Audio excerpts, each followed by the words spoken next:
James's life had been routine, some might even say boring. His father and mother had met in high school and married soon after graduating. Their great adventure, as they referred to it, had been when they left town so his father could get his certification as an insurance salesman. When they returned to their hometown, she became his secretary in his newly opened office. 2 years later, his mother announced that she was pregnant after they had enjoyed a particularly passionate evening in the office, as they referred to it. When James was born, there had been difficulties, and his parents were told that they could never have more children, so he became the center of their world, doting on him constantly. For his 13th birthday, they decided to make it a special celebration and take him to a well-known amusement park in Florida. That was when everything changed. The rainstorm had come on suddenly, and his father never saw the curve in the road. Their car crashed through a guardrail and plunged into the water-filled ravine next to it. After that, James didn't remember a thing until he awoke 2 weeks later in an intensive care unit. The first thing he did was ask about his parents, and when the nurse wouldn't tell him anything, he knew they were gone. He overheard some of the doctors say that he was lucky to be alive considering his injuries, while another doctor simply said he was charmed.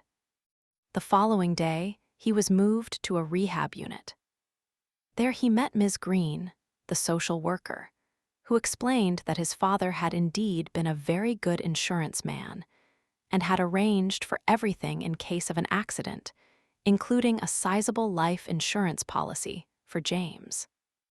That same week, his Aunt Elizabeth showed up at the hospital to talk to him about possible living arrangements after he was discharged. One by one, they went through the options, and in each case, he felt like he would be more of a burden than anyone could handle. But they decided that he'd move in with her and her family unless something else came up. That something else showed up in the form of his Uncle Michael 2 days before he was to be discharged. Michael was his mother's youngest brother and the black sheep of the family. He had left town just after he graduated and had never been back. Instead, he earned a degree in finances and was reported to be worth millions. He and James hit it off immediately, more than likely because there was only 10 years difference in their ages. James healed quickly, and Michael hired a private tutor to help him catch up on his schooling. They traveled everywhere together, and the tutor was hired on full-time to accompany them. Just before his 16th birthday, Michael legally adopted him, and the next 5 years seemed to fly by as Michael taught James about finance and business, along with his second passion in life, survival. They had often joked that surviving in the wilderness was actually easier than surviving in business. Then, as the anniversary of his parents' death approached, they decided it was time to take a trip back home. The family was all there and made them feel welcome, but it was obvious from the moment he saw Emily, the younger sister of one of his school friends, that Michael's thoughts were far away. The two quickly became inseparable, and though he was a bit jealous, James couldn't have been happier for his uncle. Their short trip back home was extended over and over again until finally, 4 months after they arrived, Emily said yes when Michael asked her to marry him. The wedding was lavish by hometown standards, but just a little get-together in the business world.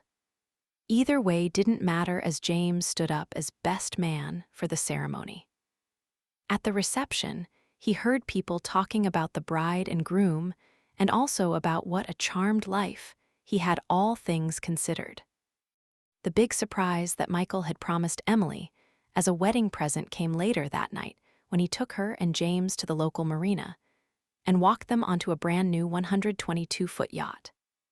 He quickly gave them a tour of the lounge, galley, 2 bedrooms and a master suite, crew's quarters for the captain, engineer and female chef, observation deck, and 2 pilot houses, one topside and open to the air, while the second was located just forward of the lounge. Michael then announced, "I quit, I sold it all. This is our life now," before whispering, "if you want it." Emily threw herself into Michael's arms, hugging and kissing him, before the two of them disappeared into the master suite. James sat on the stern observation deck and looked at the rest of the boats and ships in the marina, thinking about what life might hold in the future before heading below deck to his new room. The following morning, James awoke to the gentle sound of engines purring below him and waves splashing against the yacht. Slipping into a pair of jogging shorts, he went up to the lounge where he found breakfast waiting. At the same time, he caught sight of Sarah, the cook, for the first time. Her hair was a shimmering red, and her skin had a gentle, golden tan from working on similar ships. She sensed his presence and turned around and smiled, saying "Good mornin'" with a heavy Irish lilt. "Morning," he mumbled in response. "Wha would you like fo breakfast?" she asked as she turned towards him. Her eyes were an emerald green, and one look at her graceful form instantly sent a rush of warmth stirring within him, as he vaguely remembered an old saying about a woman looking so radiant that a man's eyes almost popped out of his head. Sarah pretended not to notice the undeniable presence of his awakening desire as she filled his plate with eggs, bacon, toast, a large glass of orange juice, and tea. "This shoe get you started. Thar's always a low ta do the first day at sea." Sitting down, as much to eat as to hide his burgeoning arousal, he was treated to the sight of Sarah's décolletage when she bent over to set the plate on the table. Embarrassed, he turned away to try and hide the red blush that was covering his cheeks. Surprisingly, at 21 years old, he had never felt comfortable around women, especially attractive ones, and still found himself reacting like a young schoolboy around them. Instantly understanding what was going on, Sarah stood next to the table with her hands on hips, deciding what to do next. Then suddenly she said, "Look at me, boyo, Dawn be hidden yar face." Reluctantly, James looked up at her. "This is no the first time this as append, and I'm sure it won be the laws. So let's get it o'er with. My name is Sarah Brennan. I'm 26 years old. My fader was English and my muter was Irish. I'm 5 foot, 5 inches tall. My measurements are 36, 24, 34, and these darlings," she whispered as she cupped her breasts, "are double Ds. I've had several lovers in my life and been married once. I'm divorced no." Then in a joking voice she continued, "My ex-husband called me many teings, one of TM being Vixen, which is no my nickname, but if you'd like you seen Cal me Vix." At which point she turned and walked into the galley. James sat there speechless, unsure of what to say or do, until he saw Michael and Emily coming up from the master suite. The smile on Michael's face told him that he had definitely enjoyed his first night as a married man, and the look on Emily's face was only slightly overshadowed by the afterglow of the night's events. Intimate images of their shared affection filled his mind, rekindling the spark within him once again. Standing before they joined him, he mumbled his apologies, saying he was still a bit hungover from the night before and went to his bedroom. Immediately, seeking solace, he found a solitary release, finding comfort in his own touch for a long stretch of time. Waves of intense pleasure washed over him 3 times over until the powerful urges subsided, leaving him spent and quiet. When he came back on deck, he noticed Michael and Emily sitting on the foredeck, while Sarah cleared the morning's dishes. Moving quietly, she came up beside him and whispered, "Were you no hungry this mornin'? You did no eat a teaing." I just." Her soft form brushed against his arm, and she whispered, "I understand. These feelings are quite natural, but you should know that sounds carry easily on a boat. Next time these stirrings of desire become too much," she purred, her hand gently resting against the front of his trousers. "Just let Vix know, and I'll be happy to help ease your burden." James's mind swirled at the thought of what she just offered, while a jolt of sensation thrilled through him at her touch. "Now get along with ya," she joked as she slapped his rear. "I tall, yo, there was a low to be Denis the first day." The rest of the day did, in fact, speed by as they checked where all the gear was stowed and ran through a small emergency drill. By dinner time, everyone was famished, and Sarah lived up to her name as chef. She served blackened cod, kelp salad with a wine vinegar dressing, and hot biscuits made, according to her, just like her mother in Ireland had made them. Dessert was fresh strawberries, thick cream, and a chocolate butterscotch topping. All was accompanied by various bottles of wine. When the meal was over, everyone helped clear the table and then sat around on the observation deck. The topic quickly turned to learning about each other. Michael, as owner of the ship, went first, followed by Emily and then James. When it came time for the captain, he said that his name was Arthur. He was in his mid-50s and had been at sea for most of his adult life. He had sailed on almost every type of ship, from freighters and ferries to luxury yachts. Before he was finished, he joked that he was married to the sea, so there was no need for any of the women on board to worry. David explained that he had also been on various ships, but usually as the assistant engineer, and how grateful he was to have the chance to be the chief engineer on the yacht. Maybe because of the amount of wine that had been served at dinner, he also boasted that there wasn't an engine he couldn't fix or a woman he couldn't satisfy with his unique charm. Sarah told of her parents and her desire to become a chef. She talked about her education at various cooking schools in Europe and then the US, and how she'd worked on several other yachts before taking this position. She also promised not to poison anyone, which filled the ship with laughter. Afterwards, everything became quiet. Each sat there taking in the sights and sounds of the open sky and ocean around them. Shortly, Michael silently took Emily's hand, and the two left, followed by Arthur and David. Sarah sat with James for a while before also slipping away. When James got to his room, he regretted not having left much sooner so he could be asleep, as the soft murmurs from the master suite reached his ears, painting vivid images in his mind. Instinctively, his hand sought comfort beneath the covers, finding solace in the rising heat of his own body, only for his privacy to be suddenly interrupted by the quiet opening and closing of his door. He felt, more than saw, the presence of someone in the room with him and the delicate scent of perfume. "Sarah, shhhhhh, we need to be quiet. What are you doing here? I told you earlier thaw from no, on I'd tak care of ths," she whispered, as she replaced his touch with her own gentle caress.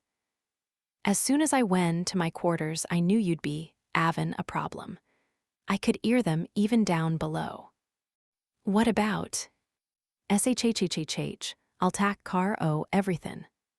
James felt her soft, velvety hand begin a tender rhythm, tracing the length of his burgeoning desire. "I've been thinkin' aboo this all day," she purred.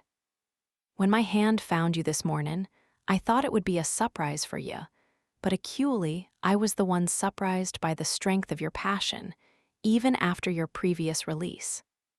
"How do you know?" "You forget aboo, wah, I tall, you aboo noise carryin' on the bot. And when I went to your cabin later to clean up, I could still sense the lingering warmth of your solitary release. And then I found all the evidence of your private moment." A moan escaped his lips, but whether in agreement with her comment or just from the thrill he was feeling in his core, neither could tell. All too soon, his hips began to undulate, meeting the rhythm of her hand, and a wave of pure sensation built within him. His core tightened, hinting at a powerful release, but just as the peak approached, her thumb and forefinger circled the base of his rising passion, gently but firmly halting the surge. "No yet, darlin'. There are teeings I need too," she purred as she moved away. In the darkness of his cabin, she heard the rustle of clothing being removed and dropped to the floor. Then he felt the warmth of soft flesh enfolding his yearning form, a silken sheath of touch. "How do's tha feel, lover? Do you like the feel of my soft mounds embracing your rising passion? I know I do. I found a long time ago that I delight in this intimate embrace. I law the sensation of a man's heated core sliding up and down between them. I law the feel of his hands upon my breasts, teasing their peaks and mows. Of all I law the warmth of his release washin' o'er them, glistening on their slopes. Do you think ye ca be tha man? Do you believe ye can awaken a spirit like mine, or do I need to consider explorin' other avenues?" Taking the challenge, James reached down, drawing her soft mounds closer, cradling his rising passion more deeply between them as she moved with him. His hands found her breasts, shaping them tenderly, seeking out their firm, eager peaks and gently teasing them between his thumb and forefinger. "Oh, yes," she hissed as her pace increased. "Thaws it, lover, tease my peaks, cup my breasts and savor this connection. Let your desire surge within this embrace and release your passion over them." James's mind whirled as he thought of what she was asking for. His tutor had taught him all about making love to a woman, but this was the first time he'd ever actually been with a woman, and he hoped it would never stop. Unfortunately, his body had other ideas as he felt a familiar tension building within him, a deep rumble of impending release from his core. "Soon, Vix, the moment draws near. My essence will spill over your softness, just as you desire. It will be a torrent of feeling, covering your face and breasts. Yes, lover, yield to it, release for me. Adorn me with your warm, fervent essence." The word boy seemed to trigger a spark of defiance deep inside of him. Releasing her breasts, he grasped her shoulders, a fire in his gaze. "I'll show you what a man I am," he murmured, pulling her gently, yet firmly, down to meet his rising thrusts. The intimate contact, the tip of his passion brushing softly against her skin, sent a jolt through him, overwhelming his senses. He felt his essence gathering, surging with an unstoppable force. "It's coming," he breathed, as his fervent release spilled forth, glistening warmly upon her breasts and chin. The feel of him taking charge had also triggered something deep inside Sarah. She knew, without a doubt, that he was a man in every respect, and that she was now his to cherish as he pleased, at least for the rest of this trip. As if to finalize the thought, she lowered her head, and her lips gently found his spent passion. Her tongue swirled tenderly around the tip, seeking every last drop of his offering. James lay there. His body was exhausted and yet excited at the same time. The feel of her tongue both enjoyable and yet exquisitely sensitive on the hyperresponsive flesh. Suddenly, she pulled away and whispered, "Move over," as she pushed him further onto the bunk. Instinctively, he moved and wasn't overly surprised when she crawled in next to him. He felt her head on his shoulder, her hair draping over it onto his pillow as her upper leg slid over his thigh, and her soft mounds pressed against the side of his chest. "I never expected it to be that good," she murmured. An unseen smile formed on his face as he continued to lay there. Then, suddenly, a thought struck him. "Can I ask you something?" "Sure, anything you want, lover." "What happened to your accent?" Giggling, she replied, "Oh, that. Remember, I told everyone that I had lived in Europe and the US. Well, I was told by one of my instructors that he couldn't understand what I was asking because of my accent, so I worked really hard to get rid of it. Now I only use it when it suits me and when. Yes, when. When I'm really turned on and in profound intimacy with someone I really care about. Then it just seems to come natural, along with a very loud voice." What do you mean by loud? Shifting so she was looking down at him with her head resting in the palm of her hand, she answered, "When I get really turned on, I'm a screamer. I just can't seem to help myself. The more turned on I get, the louder I cry out, and the more fervent I get telling my lover what I want." James continued to lay there thinking about what she had just said, until she leaned down and whispered in his ear, "Do you know what a vixen is?" "I think so," he mumbled. "Well, let me clarify what it means for me.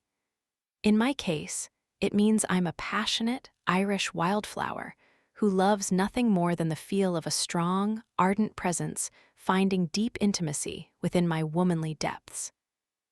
As of this moment, it also means that, for as long as you want me, I'm your devoted vixen." "Really?" he replied, overwhelmed by what she had just said.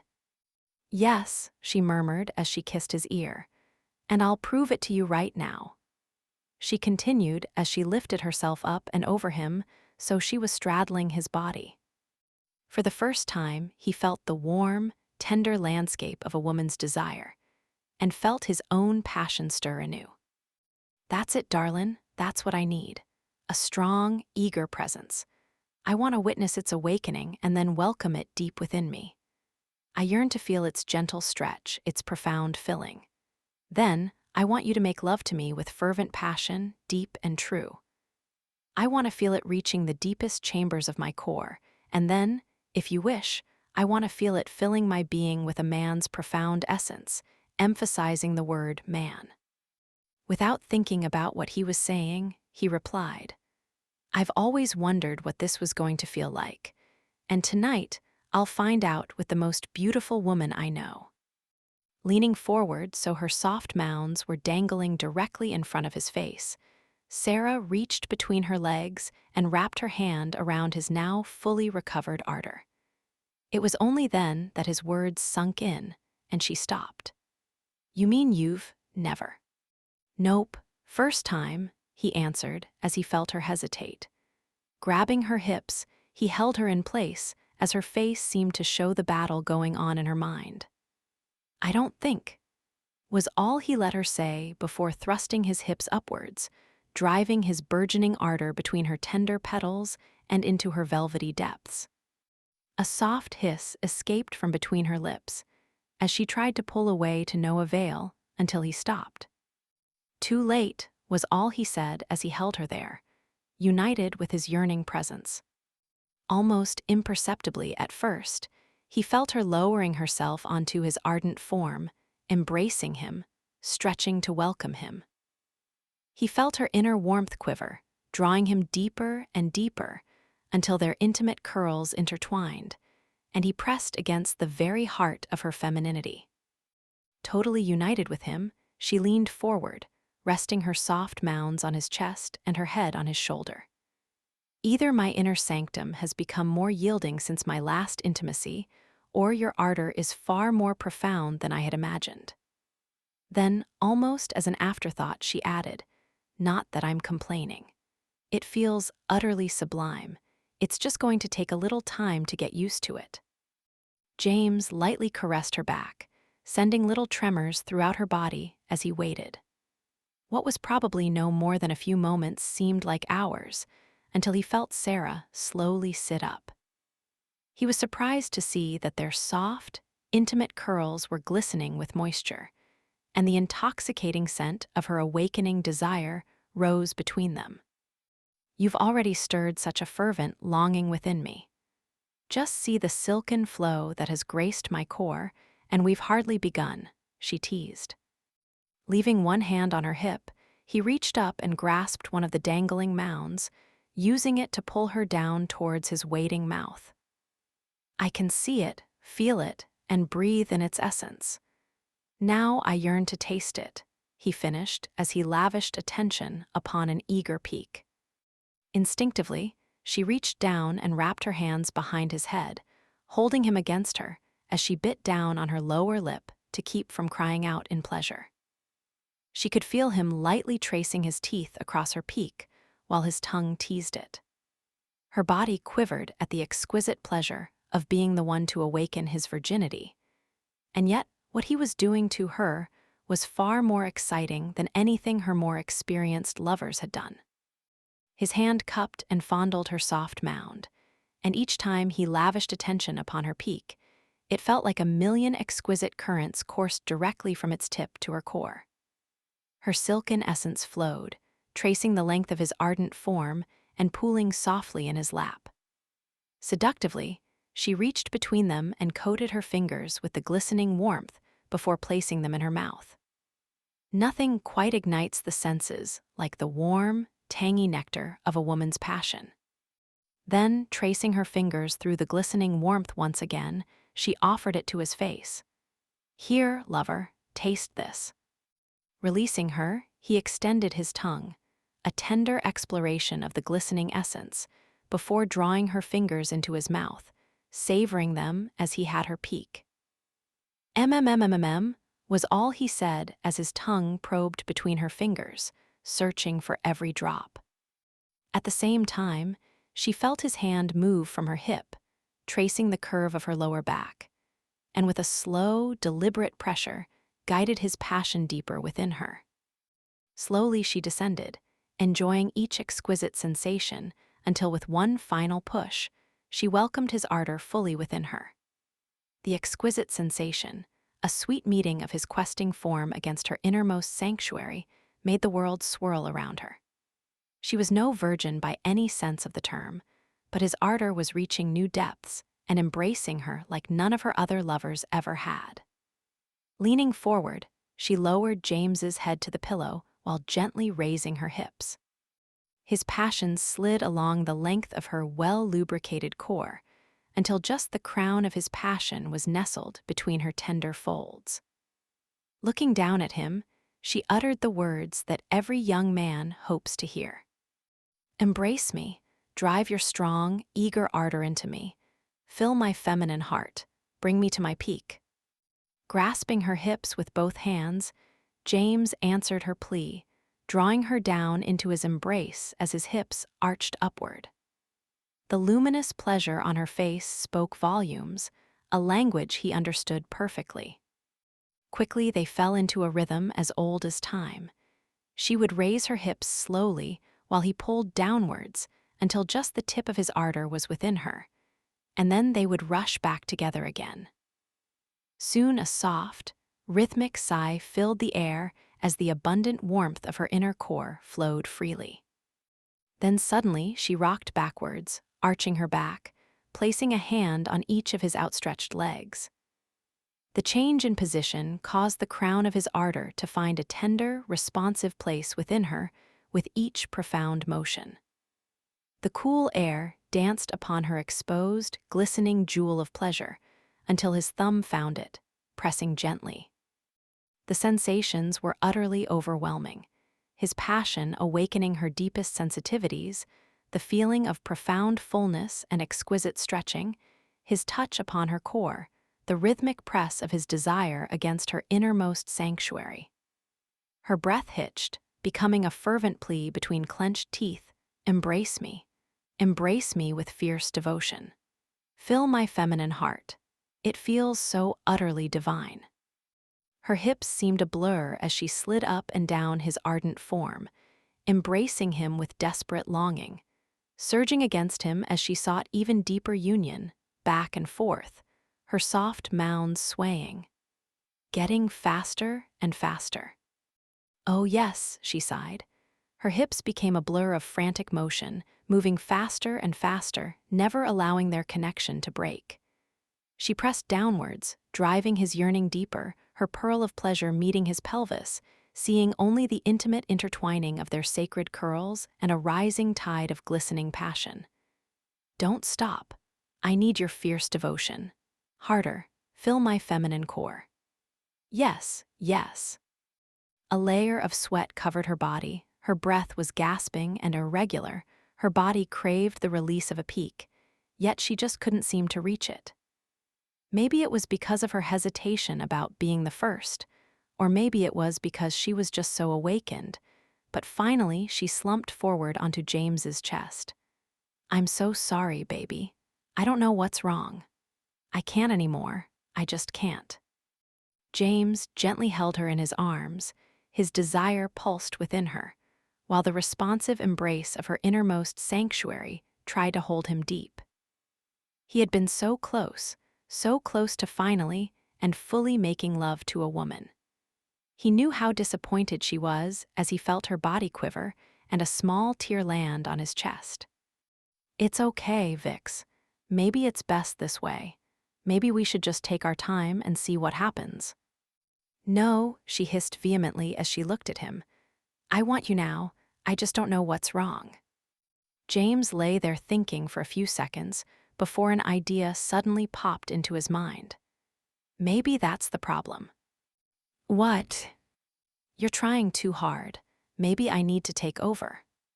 Some primal instinct seemed to tell her that he was right. So, what should we do? Now taking the lead, James whispered, "Get up and stand next to the bunk." Lifting off of him, she suddenly felt empty as his ardor slipped from her tender embrace. Her legs felt stiff and yet weak from crouching on the bunk as she stood up. Quickly getting up himself, James took her by the shoulders and spun her around so she was facing the bunk. Now bend over. Instantly, she knew what he wanted and what he was going to do. A surge of pleasure enveloped her as she felt him grasp her waist and move closer. His burgeoning desire found the entrance to her feminine heart, as if he'd walked this path countless times. "You ready?" he asked. She barely had time to answer, "Yes," before he drove his ardor back into her. Immediately, she knew that this was what she needed. Her innermost core tightened and released around the length of his passion as he moved within her. Her soft mounds swayed beneath her until he reached around her body and grasped them, cherishing them. "Oh yes, oh yes, oh yes," she chanted with each powerful thrust that found the deepest recesses of her feminine heart. "This is precisely what I yearned for. Don't stop. Embrace me. Claim me. Oh, my love, I'm so close to my Pika, oh, my spirit. You feel so wondrous." Then, at the top of her voice, she cried out, reaching my peak, "Embrace me. Oh, I. This time, when her internal muscles clasped him fiercely, they didn't let go. Instead, he felt a rolling wave of exquisite sensation from the base of his ardor to its very tip, a relentless current. He felt her passionate essence spilling forth, warming his inner thighs. His core tightened, drawing upward, and suddenly he felt his own release beginning to surge with incredible force. "I'm reaching my peak, too. I need to withdraw." "No," she wailed before continuing in a softer voice. "Release within me. Fill my feminine heart with your essence." "What about? I don't care." With a final, fervent thrust, he drove his ardor as deep as possible, feeling it press against her innermost sanctuary just as the first wave of his passion erupted. Wave after wave spilled into her, filling her until their combined warmth streamed forth, tracing their legs to pool on the floor. The warm, life-giving flow continued until they collapsed onto the bunk, entwined. The sensation of his fervent embrace one last time sent her spiraling over the edge. Her body trembled, her core convulsed, and the world dissolved into blissful darkness. When she woke much later, she was wrapped in his arms, the cover pulled up over their nude bodies. The boat was totally silent. For the briefest of seconds, she wondered if it had all been a wonderful dream. But then she felt that thoroughly satisfied feeling she had after their profound intimacy and the lingering warmth of their shared essence within her. Gently she sighed as she slid from the bed and grabbed her clothes. Tiptoeing to the door, she opened it just enough to get out and immediately backed into someone. Surprised, she spun around and found herself staring into Emily's deep brown eyes. Neither seemed embarrassed by the fact that Sarah was still totally nude. Then, in a quiet whisper, Emily broke the silence. "He's a nice kid. Don't hurt him." Slipping back into her Irish persona, Sarah replied, He's no boy, darlin'. He's Al man. Ever a inch of I am. Emily blushed at the comment and quickly moved away, back to the master suite. As she entered, Michael sat up. Is everything okay? Yes, she said with an impish grin. I just ran into Sarah in the hallway. She was leaving James's cabin and she wasn't wearing anything. I'm glad to hear it, he said as he laughed lightly. I was beginning to worry about him. In fact, when we heard those voices earlier, I thought maybe someone else was using his room. Well, according to Sarah, there is absolutely nothing to worry about. Ease Al man. Ever a inch of I am, she finished, copying Sarah's lilting voice. Laughing, Michael patted the bed. Well, now that we know there's nothing to worry about, what do you say about getting some sleep? Tomorrow is another day. Emily quickly slipped off her gown and climbed into the bed, and both were quickly asleep, though she did have a curious dream about exactly how much James was Al man. The following morning, everyone seemed nervous and hardly talked. It was obvious that they all knew about what had happened the night before between James and Sarah, yet they were all reluctant to say anything about it. Finally, while everyone was sitting down for lunch, David spoke up, making a joke. You know there are only two things wrong with an on-ship romance. First, everyone knows no matter how hard you try to hide it, and the second is they're so damn noisy. Everyone tried to hold it in, but within moments, they were laughing so hard they almost knocked over the table. From then on, Sarah spent most of her nights in James's cabin, sometimes making love and sometimes just cuddling. The only one that seemed to have a problem with this was David, so every once in a while, Captain Arthur would put into a small village or town for several days to restock supplies, during which David would disappear. Where he went and what he did, no one asked. But on one occasion, they had barely gotten away from the docks when a large, burly man came running down the pier, screaming something about his wife. The next 8 weeks seemed like nothing more than a prolonged vacation. They traveled wherever they wanted, fishing, diving, wandering across deserted beaches, exploring old wrecks and making their supply stops. Then 2 days out of their last port, they started hearing reports of a storm.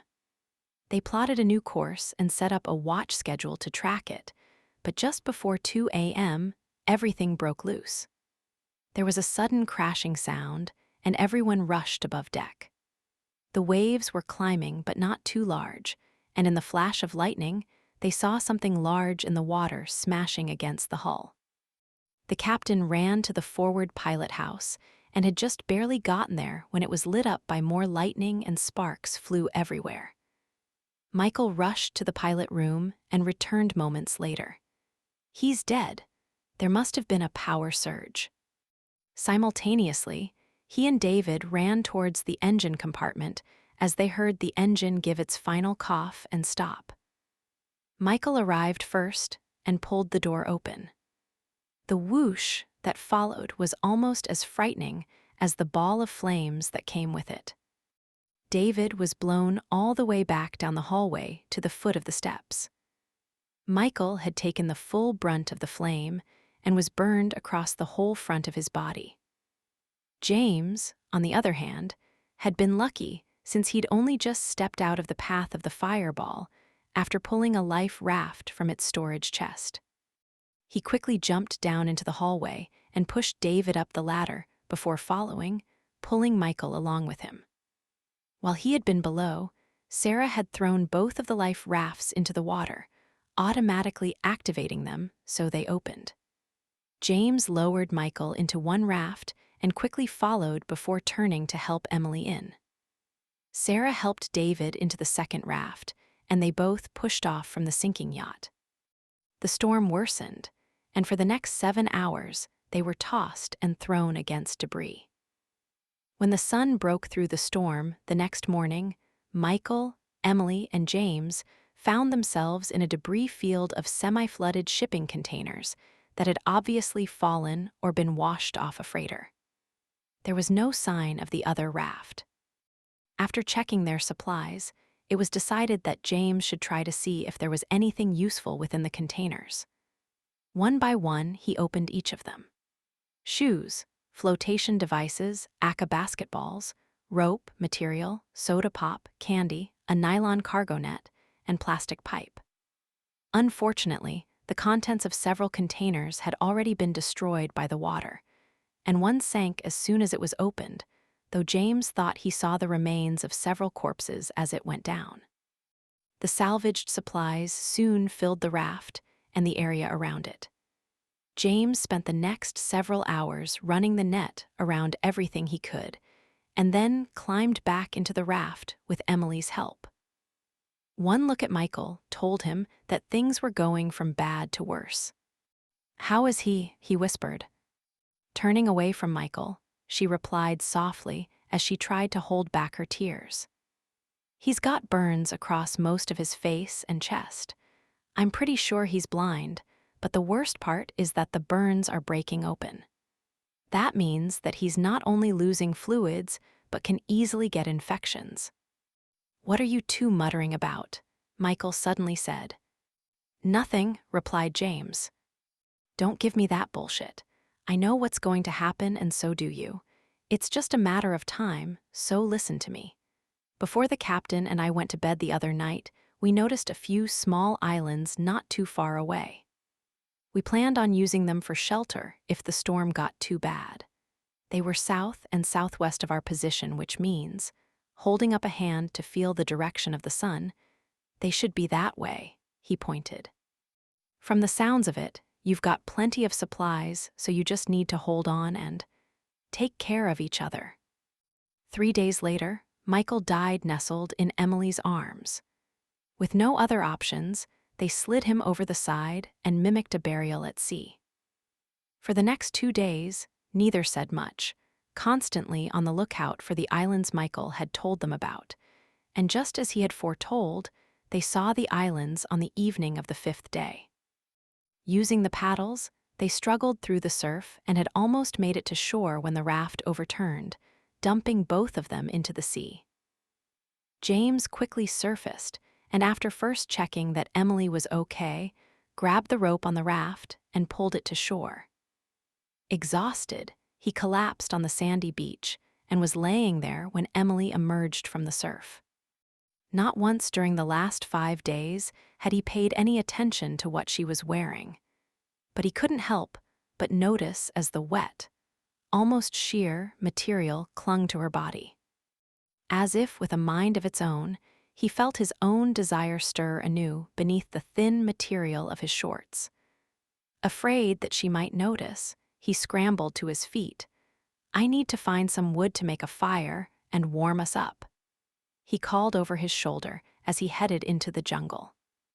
The exhaustion and exertion of the last several days proved to be exactly what he needed, and his arousal quickly faded. Returning to their campsite, he found Emily had already set up a makeshift linta to block the breeze and cleared a small area for the fire. "That looks great," he exclaimed as he exited the jungle hauling several large dry branches. Using matches from the raft's survival kit, they soon had a warm fire going and collapsed on either side of the fire to sleep. Later he woke to find himself thrashing in the sea, being pulled down by a spectral hand reaching up from a sinking container. His scream instantly woke Emily. "What's the matter?" She looked about, startled. "Nothing," he muttered. "Don't give me that, James. You and I both know we might be stuck here for a while, and we need to learn to share things and trust each other." Slowly, he told her about what he thought he had seen in the sinking container and his nightmare. Standing, she walked over to his side of the fire. The material was now dry, but the moonlight still shone through it as she sat next to him. "I'll tell you what, why don't I stay on this side of the fire with you? That way it might help with your nightmare, and at the same time we can share our body heat." James never had a chance to answer before she stretched out and closed her eyes. Soon, he heard slow, rhythmic breathing as she slept. At first, he tried to stay awake, but exhaustion overtook him, and soon he too was sound asleep. Emily awoke later in the night to find his arm draped over her protectively, and a strong, ardent presence pressing against her back. At first, she wasn't sure what to do about it, but after a few moments, simply lay back down and snuggled tighter against him. Who knows, she thought. Sarah said he was all man, and that is exactly what I'm going to need if we're going to survive. Time will tell, she mused as she slid back into a restful sleep. When she awoke the following morning, the sun was already high, and James wasn't next to her. Quickly surveying the beach, she saw him walking along the shoreline with a homemade spear in one hand and several fish dangling from a rope stringer in the other. Calling out to him, he instantly returned. "Hey, sleepyhead." "Hey yourself, what time is it?" "Not sure actually," he joked, looking down at his empty wrist. "I seem to have misplaced my watch." Both laughed before he looked up at the sky and continued, "But from the looks of the sun, I'd say sometime mid-morning, maybe 10 or 11 o'clock. Wow, I slept late." "Yes, well, it's been a rather strenuous couple of days." Neither felt quite like talking about everything that had happened since the storm, so she changed the subject. "What do you have there?" "Just a couple of fish I was able to spear. Nothing major, but at least it will give us something to eat instead of soda and candy." "Good, because if I ever see another soda or eat another piece of candy, I'm going to be sick." Laughing, he replied, "Me too, but we'll keep them just in case. That's one thing, Michael, I was taught, is that you never throw away anything that might be useful."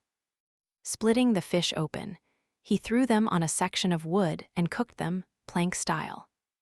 "Mo, this is delicious," Emily sighed as she finished her second fish.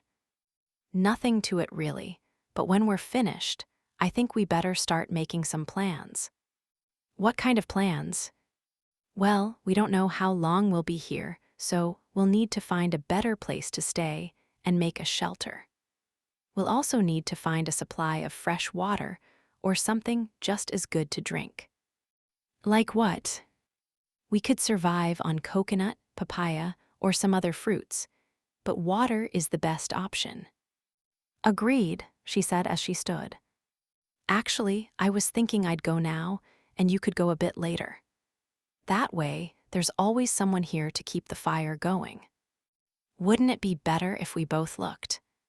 "Maybe later, but right now that fire is our only source of heat and protection."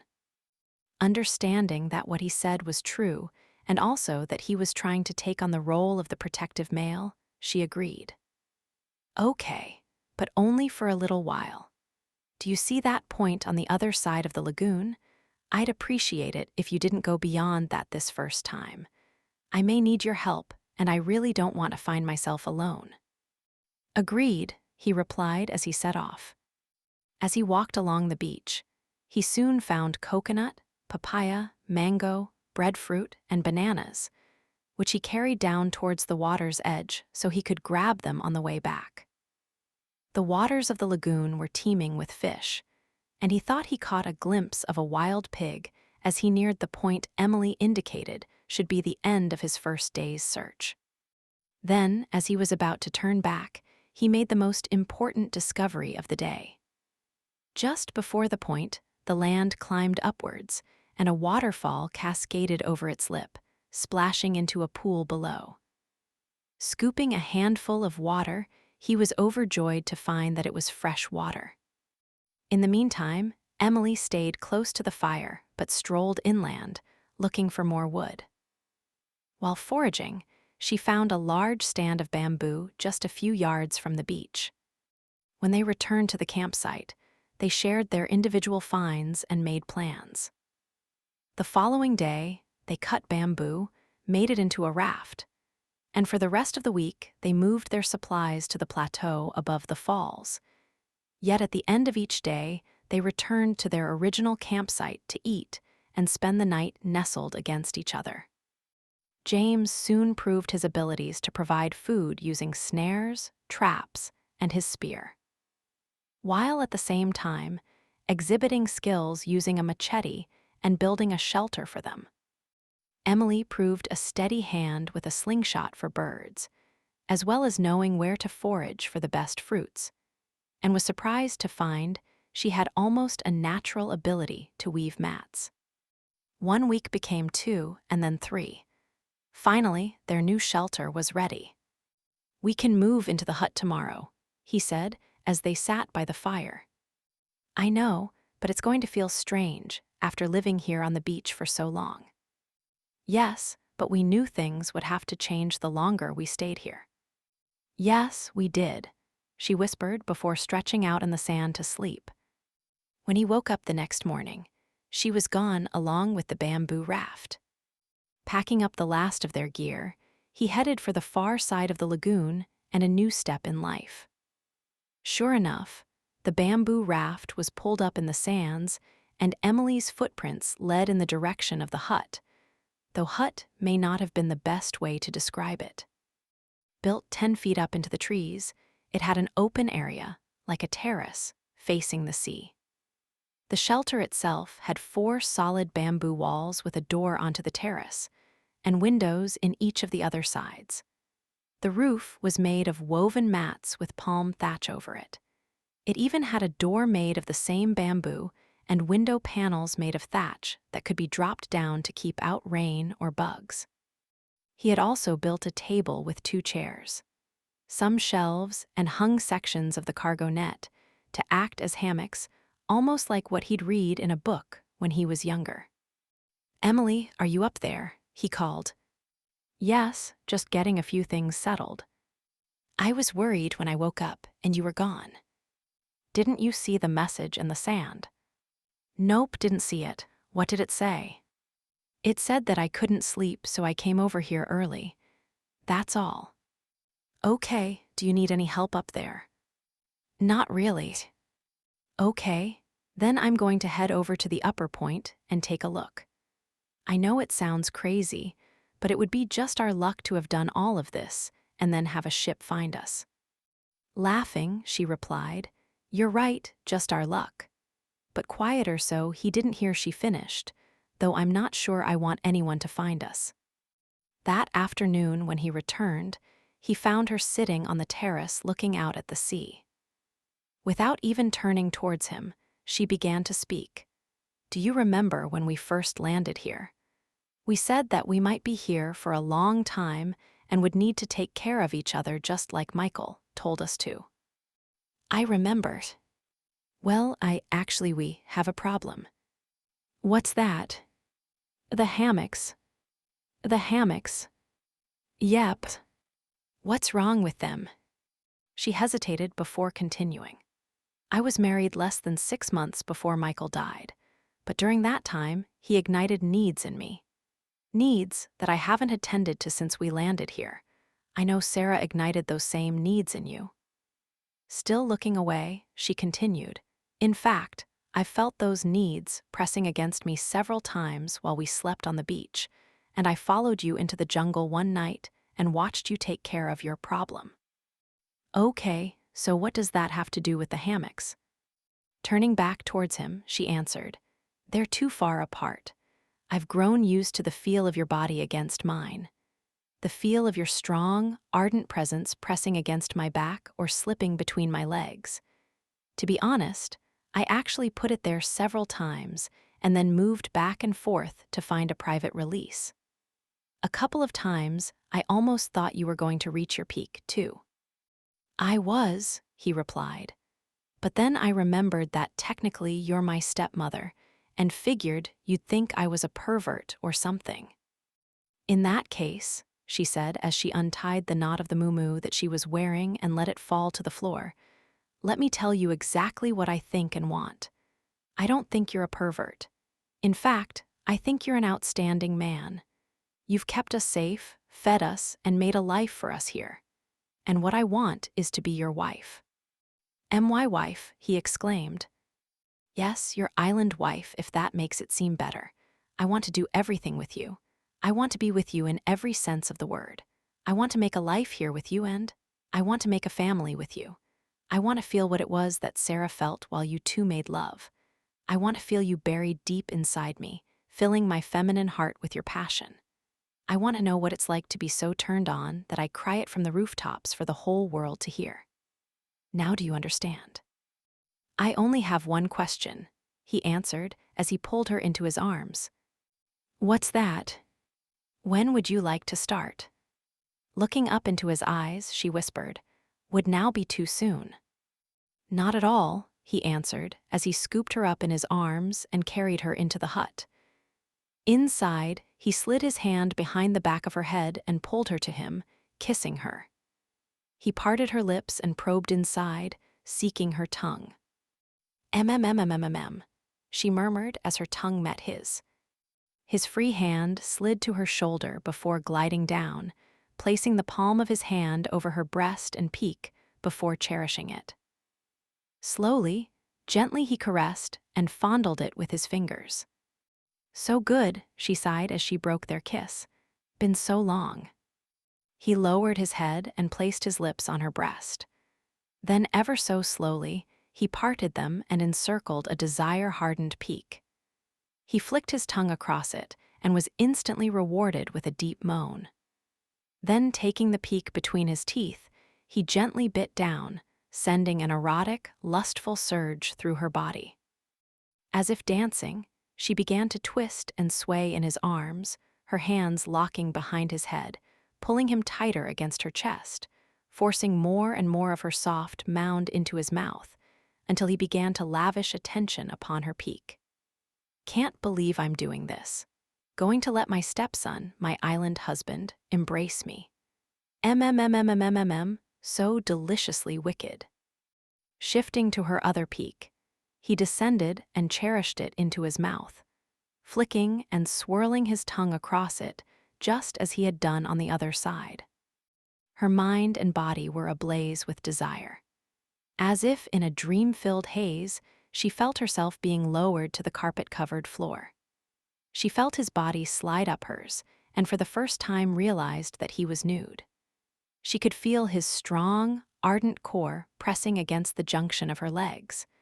Spreading them slightly, she felt it probe between them, seeking the moist passage that led to her womanly heart.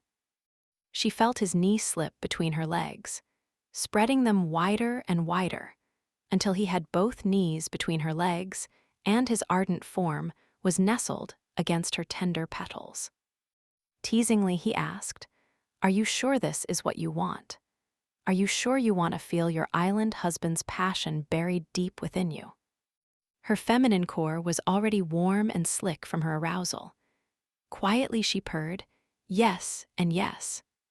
Slowly, he rubbed his passion gently over her feminine core, coating his length with her silken warmth. He could see that she was getting more and more awakened the more he teased her. Her hips gently began to rock and sway as if with a mind of their own. Raising up slightly, he brought the tip of his ardor to the entrance of her feminine heart and pressed downwards, seeking the tender opening. "Yes," she hissed as she took his ardor in her hand and guided it to the entrance of her love's passage. "Embrace me," she sighed. He pushed forward and barely settled his passion within her core. The sensations were like nothing he'd ever felt before, including the times with Sarah. Pulling back, he whispered, "I don't want to hurt you." "You won't," she uttered as she wrapped her legs around his hips and slowly pulled him downwards. "Just go slow. Let my feminine core have a chance to stretch so I can take all of your ardor in me." Gently, he lowered himself on her, pushing his ardor deeper and deeper within her. "Oh, my love, you are so exquisitely tight. I can feel every inch of you, drawing and embracing my passion. So smooth, so soft, almost like a velvet caress. It feels so grand," she gasped as he continued to press deeper. The walls of her inner sanctuary yielded, embracing more and more of him. Is it all the way in? She asked when he stopped for a moment. Not quite yet. I just wanted to give you a chance to get used to it. So thoughtful, she sighed.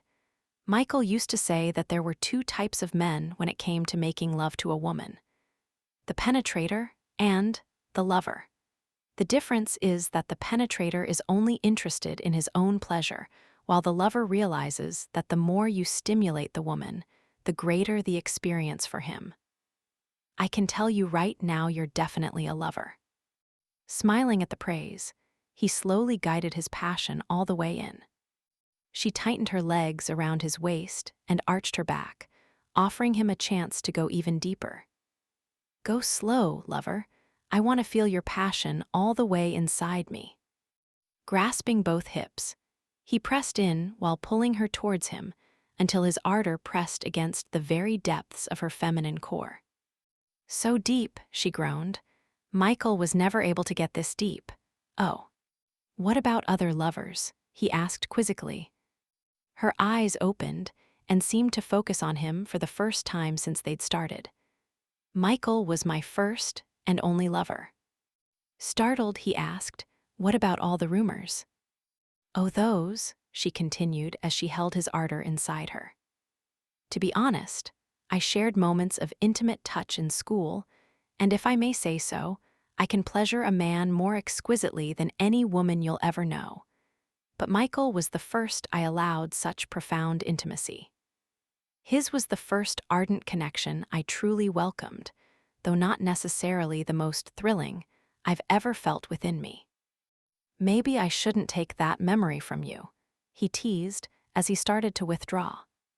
Clamping her legs even tighter around his waist, she cried out, No, don't you dare withdraw your passion from me.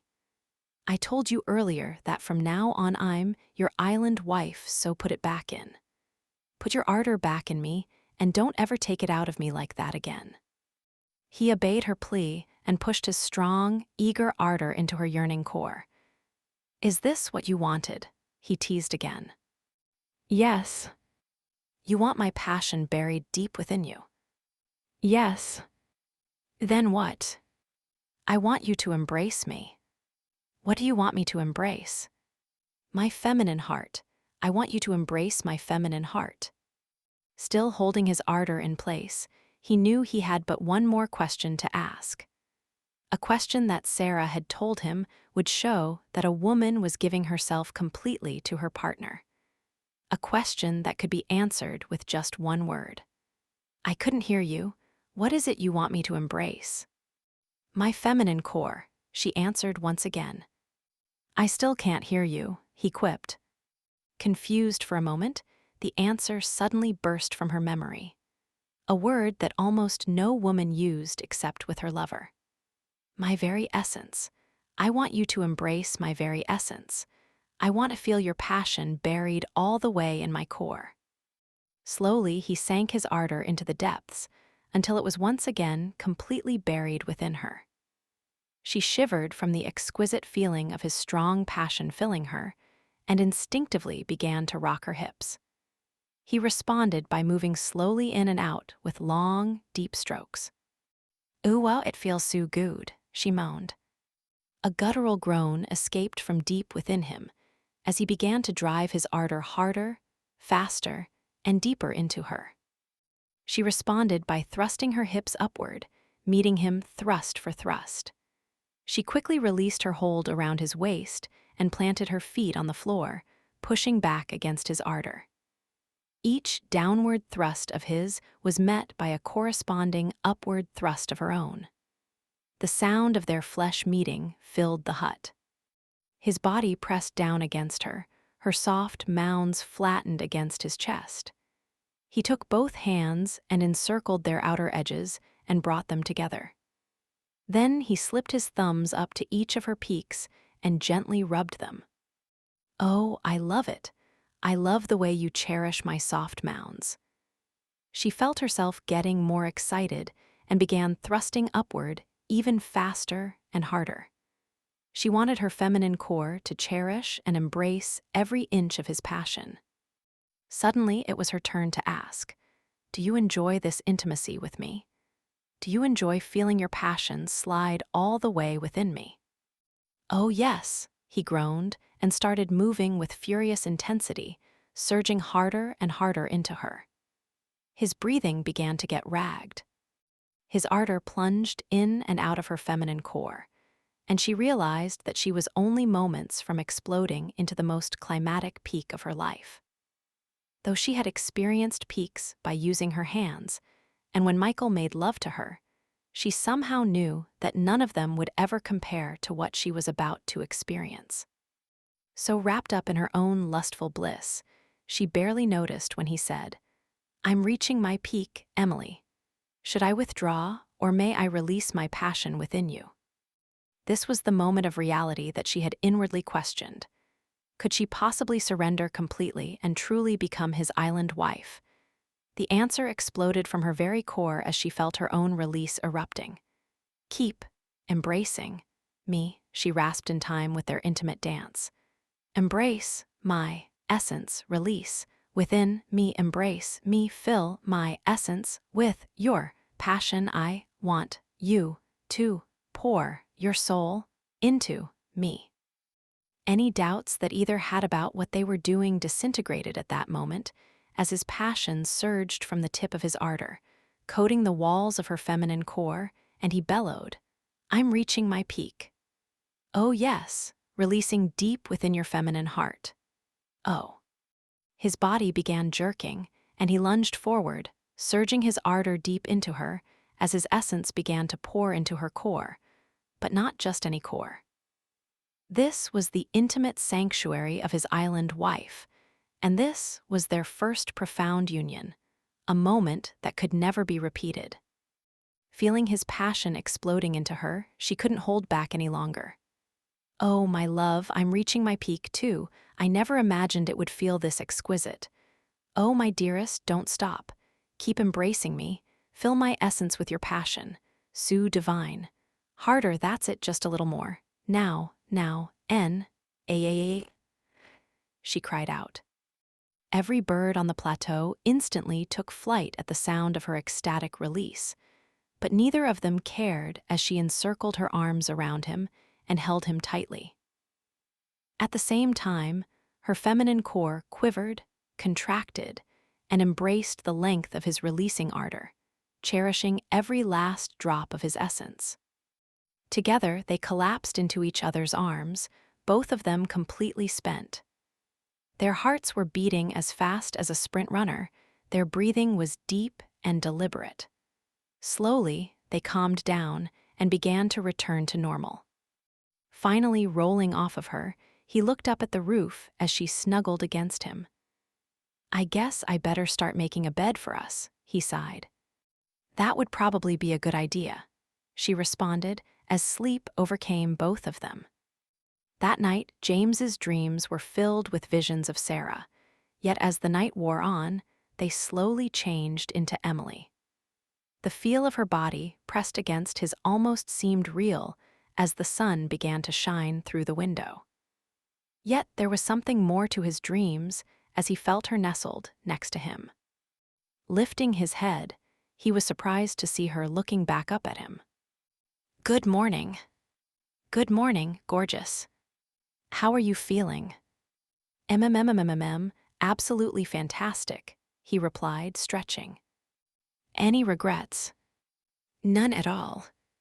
"I'm glad to hear that," she purred as she slid up his body, pressing her soft mounds against his chest. "I was afraid you'd feel guilty this morning." "For what?" "Making love to the most beautiful woman I've ever met." "I wasn't sure. I heard you mumble Sarah's name last night in your sleep and well, you know." "Yes, I know, but what happened to her and I was before I had you. I cared about her a lot and she taught me a lot, but I never." "Never what?" "Never would have asked her to be my wife, island or otherwise." Suddenly, she felt his ardor stirring below her, and her eyes seemed to shimmer as she slid off of him. "I think someone requires a little morning attention, and I know just the method," she giggled, pulling the cover from their entwined forms. His burgeoning desire was right before her, and what a magnificent presence it was. She gazed in amazement at its noble length and profound girth. No wonder I felt as though I might burst with pleasure. Tentatively, she extended her hand to embrace it, but could just barely encircle its fullness with her fingers.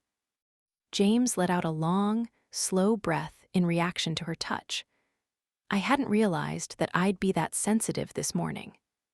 That's probably because it was such a profound fit. Give it time for my body to get used to this wonder, and it will be just fine. In the meantime, I think I know exactly what will help, she said as she slowly started to stroke his passion with her hand. Looking back up at him, she noticed how intently he was watching her every motion. Their eyes met, and they smiled. A sure sign, as far as she was concerned, that he trusted her with whatever she had in mind. Then she looked back at the immense ardor that was right in front of her. Leaning forward, she stuck out her tongue and started to gently taste the underside. "Oh," he muttered, "that tickles, but in a good way." Smiling, she continued to taste up and down on his ardor, coating it with the wetness from her tongue. She pursed her lips and slowly enveloped the tip of his ardor, beginning a gentle suction. Oh my God," he gasped, and his hips jerked. She quickly settled her hand on his lap to hold him gently as she continued to cherish his passion, moving her head with a rhythmic grace while simultaneously stroking him with her other hand. She coated his ardor with her tender moisture as her hand followed her mouth along its length. Occasionally, she'd withdraw completely, either teasing the sensitive crest with her tongue or savoring the underside of his noble crown like a sweet confection. His breathing was becoming heavier the longer she continued. Instinctively, he placed his hands on the back of her head. She knew his release was imminent, and she yearned to taste his passion, to fully embrace his offering. She increased the rhythm of her hand, keeping the ardent crown securely within her mouth until he cried out, "I'm reaching my peak." Wave after wave of his essence surged into her mouth as she cherished and swallowed as swiftly as she could, drawing forth his profound gift without losing a single drop. When she was done, she sat up and used her index finger to wipe a few stray drops of his essence from the corner of her mouth.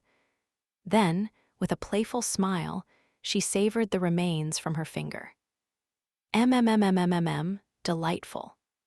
He was still breathing heavily, and his eyes were closed, his head rolled back in the afterglow of his peak.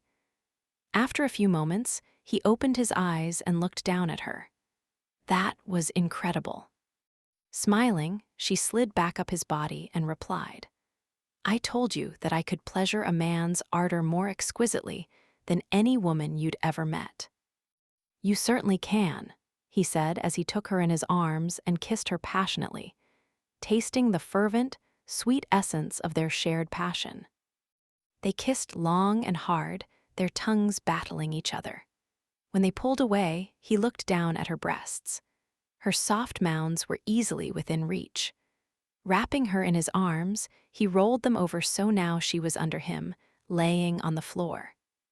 Instantly, his finger began to lightly trace around her areola, watching as they darkened and small bumps formed around their edges.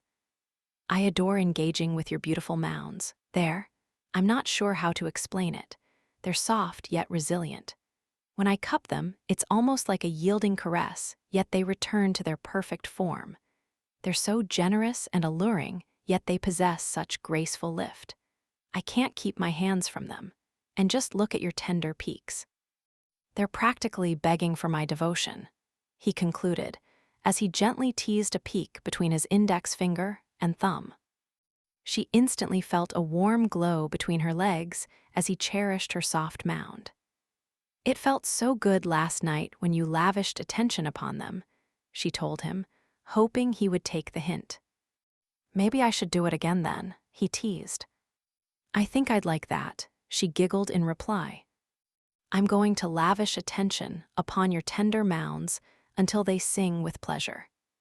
Then I'm going to cherish and taste your feminine core until you reach your peak. He hadn't had the opportunity to do that the night before, but the image of him between her legs sent a tremor up and down her spine in anticipation. Coyly she asked, "And just when do you plan on doing this?" To quote a very beautiful woman, would now be too soon. As seductively as she could, she whispered, "Not at all. I think I'd love to have you adore my feminine core." Stretching out next to her, he lightly kissed her lips, his hand fondling and toying with her breasts and peaks. He could feel the heat growing in each of them. With the attention and patience of an explorer learning new territory, he slowly moved across her body. Gently, he kissed the area below her ear and was rewarded with a gentle sigh. Caressing her neck elicited a moan from deep within, and when he lightly drew circles across her shoulders, felt a tremor ripple down her body. Slowly, he moved lower and lower. Kissing and tasting the area between her neck and breasts brought an unexpected reward as he watched her peaks slowly grow and harden until they resembled the eraser on a pencil. "I've never felt so sexy before," she sighed. "I never imagined I could get so turned on just by having a man kiss me like you are." An unseen smile crossed his face as he used his fingertips to lightly trace across the flesh of her shoulders and arms. He felt goosebumps develop wherever he touched. His hands and mouth never seemed to stop and were continuously exploring new areas. His hand slowly traveled down the side of her body, lightly touching the outer edge of her breast before stopping on her outer thigh. Almost as if giving a massage, he fondled and pressed the flesh while his mouth moved lower, in between her breasts. His tongue lashed out, tasting and cherishing her décolletage. "So good, don't stop," she whispered. He slid his hand to the front of her thigh and slowly moved upwards until he cupped her breast, the peak still standing eager, yearning for his touch. Lifting his head, his warm mouth enveloped her soft mound, his wet tongue dancing over the engorged peak. "Oh my God, can't believe. Too soon. Oh, she cried as she arched her back, offering more of her soft mound to him. As he continued to cherish one peak, he reached up and gently teased the other. He slid his free hand down to the intimate junction above her legs, caressing her soft curls, first tracing across them, then twirling them around a finger and gently tugging. The intoxicating aroma of her arousal filled the hut, a light sheen of desire appearing along the tender valley of her core. He took a finger and stroked it between her soft petals so that it was coated with her silken warmth. Then he took that finger and graced her peak, anointing it with her sweet, inner nectar. As soon as he removed the finger, he plunged his mouth back onto that peak and began to lavish it with attention. Her hands laced into his hair, holding him there as he placed his hand back over her feminine core. With one stroke, his finger slid between her tender petals and pressed against her swollen pearl of pleasure. It was more than she could take. The sensation of him lavishing attention upon her soft mounds and teasing her pearl of pleasure sent her into a delightful frenzy, her body beginning to shudder and convulse. She knew she couldn't, and didn't want to, hold back any longer as she slid over the edge. "Reaching my peak," she moaned softly. Her feminine core started quivering, and she could feel a flood of silken warmth flowing from it. Though small in comparison to the peak she'd experienced the night before, she felt her body trembling with ecstatic release. Somewhere in her fogged mind, she tried to figure out why and how her new lover had been able to do this to her so quickly. Yet in the end, she realized she really didn't care, just so long as he didn't stop. Gently removing his finger from between her tender petals, he sat there watching her. Her body still quivered and thrilled from the peak he had awakened within her. Slowly, she caught her breath and looked up to see him kneeling over her. Their eyes met and locked, and it somehow triggered another set of small, ecstatic tremors to glide over her. Then, suddenly, she felt a gentle pressure against her core, and opened her eyes. His head was now between her legs, his fingers tenderly caressing her soft folds as he kissed them with devotion. "What are you?" she croaked as her throat tightened in anticipation. "Remember, I promised to adore your feminine core." Dropping her head back, she couldn't believe that she could live through so much pleasure again so soon. She could feel his tongue lightly stroking her feminine core, savoring her silken warmth. He would begin at the base and slide his tongue all the way up, moving with a rhythmic grace, cherishing her essence as it flowed from her. She had no idea how long he did this before she felt his tongue slip between her tender petals, exploring the inner contours of her core. His actions drew precisely the response he had hoped for as she spread her legs wider, hooking her heels under his armpits, drawing him closer.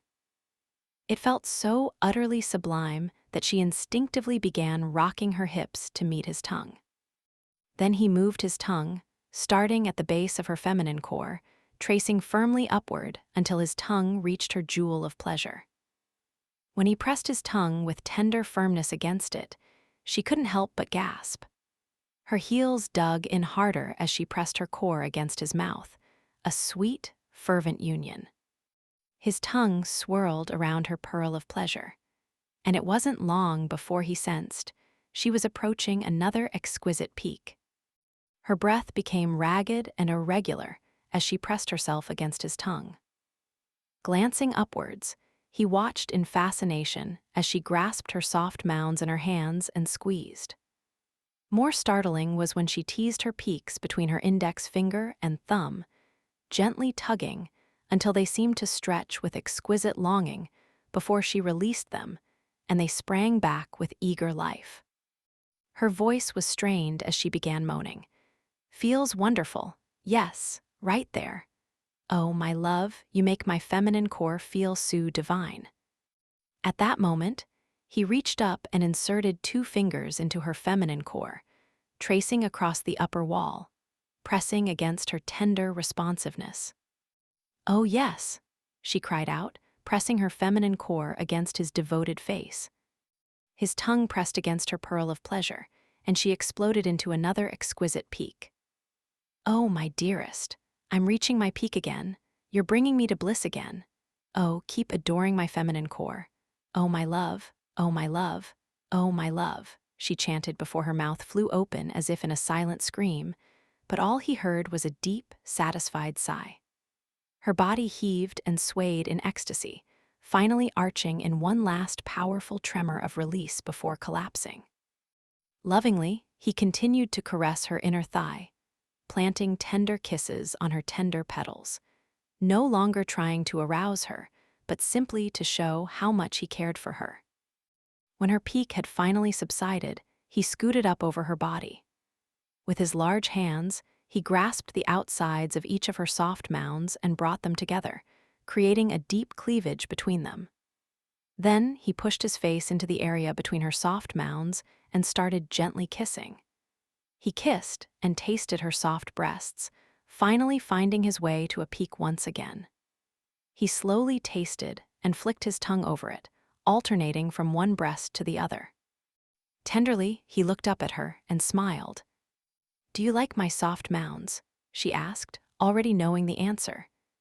"I told you earlier how beautiful they are, and how much I love lavishing attention upon them. Come up here and give me a kiss," she said with a smile. He slid his body up, and their lips met and locked once again, their tongues probing each other's mouths, darting against each other. When he slid further up over her body, she felt his strong, ardent form pressing against her. She could feel it caressing her moist, eager core, and realized that she had never yearned for such profound intimacy in all her life. This time, there would be no resistance, no hesitation. She wanted every inch of his passion deep within her. Reaching between them, she wrapped her hand around it. Hot, strong, soft, velvety, smooth. Words seemed to fail her as she tried to describe it before she spread her legs wide apart and began to caress it against her feminine core. A questioning look filled his face. Are you sure? Opening her eyes, she stared right into his gaze and whispered, absolutely. I've found private release 4 or 5 times in a single day when I've pleased myself, but right now, this minute, there is nothing else in the world I want more than to have you embrace me. I want your passion within my feminine core. I want to feel it sliding in and out, embracing and filling me. Last night. Last night was about tending to our unspoken yearnings, yearnings that we had both felt growing the longer we were here. I admit I had my doubts at first, but not anymore. Now, as your wife, I want you to make love to me.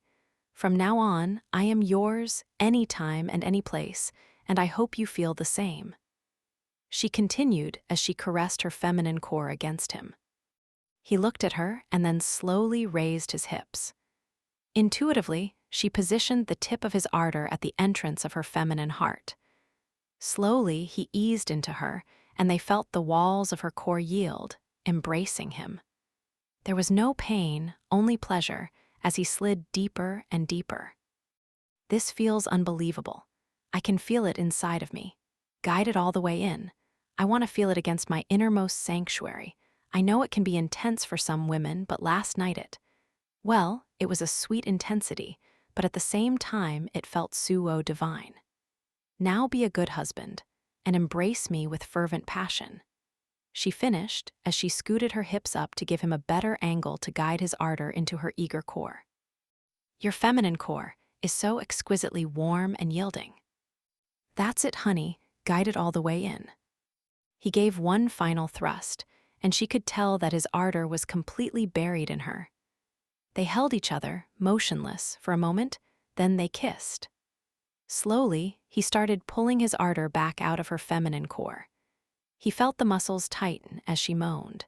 He withdrew his passion almost completely, and then he reversed and plunged it deep back into her. Oh yes, that's it. Embrace me, lover. Faster, harder. Oh, your passion feels so good in me. She was thrusting upward, meeting his downward moves as they moved together in perfect unison. In and out, his ardor kept plunging into her feminine core. He raised up slightly and watched her generous mounds sway and dance as he embraced her. They were responding to the profound rhythm of his passion moving within her. That's it, darling, harder, faster.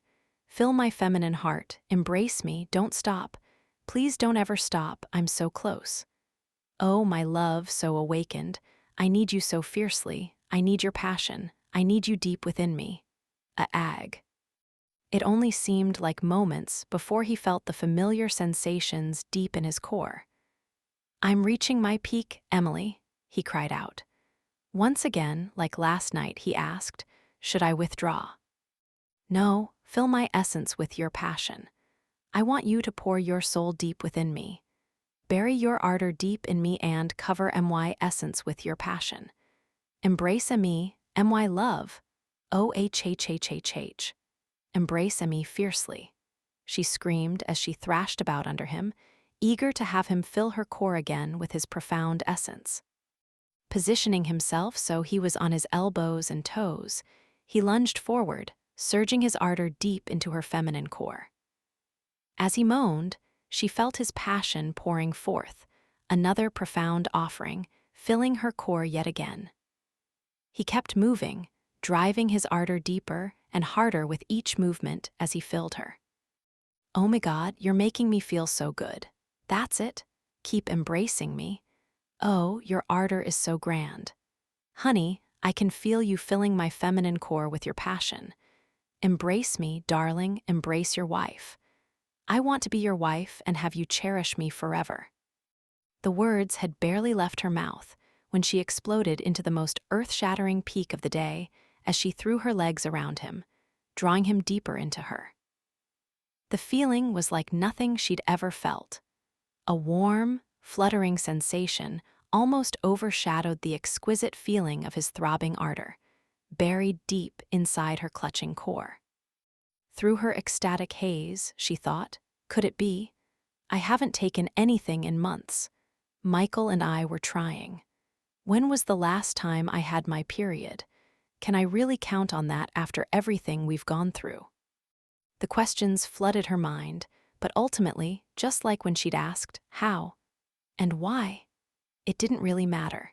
She was happier than she'd thought she could ever be after Michael's death. She was wrapped in the arms of a man who really cared for her, a man who had built a life for them, a man that she knew would be there for her no matter what the future held. It wasn't long before she felt his passion, mingled with her own feminine essence, gently flowing from her and tracing a warm path down her back. Gently, she pushed him over and onto his side. Her leg was draped over him, and they snuggled, facing each other, his ardor still nestled within her feminine core, holding his essence inside almost like a cherished secret. They kissed and held each other tightly. Suddenly sitting up, he looked down at her. I have just one question. Okay. If you and I became island spouses yesterday, does that mean this is our honeymoon? Laughingly, she replied, I guess it does. I hope it lasts forever, he said as he laid back down and they drifted off to sleep. The sun was high by the time he woke up. Once again, he found her sitting on the terrace, lost in thought and watching the waves roll in. Taking her by the hand, he spun her around and kissed her gently. You know this is crazy. You're my aunt, my stepmother, and now my island wife. Reflecting on what he'd said, she replied, so. Suo, I guess that makes me the luckiest guy in the world, he said while thinking. Or, I just live a charmed life.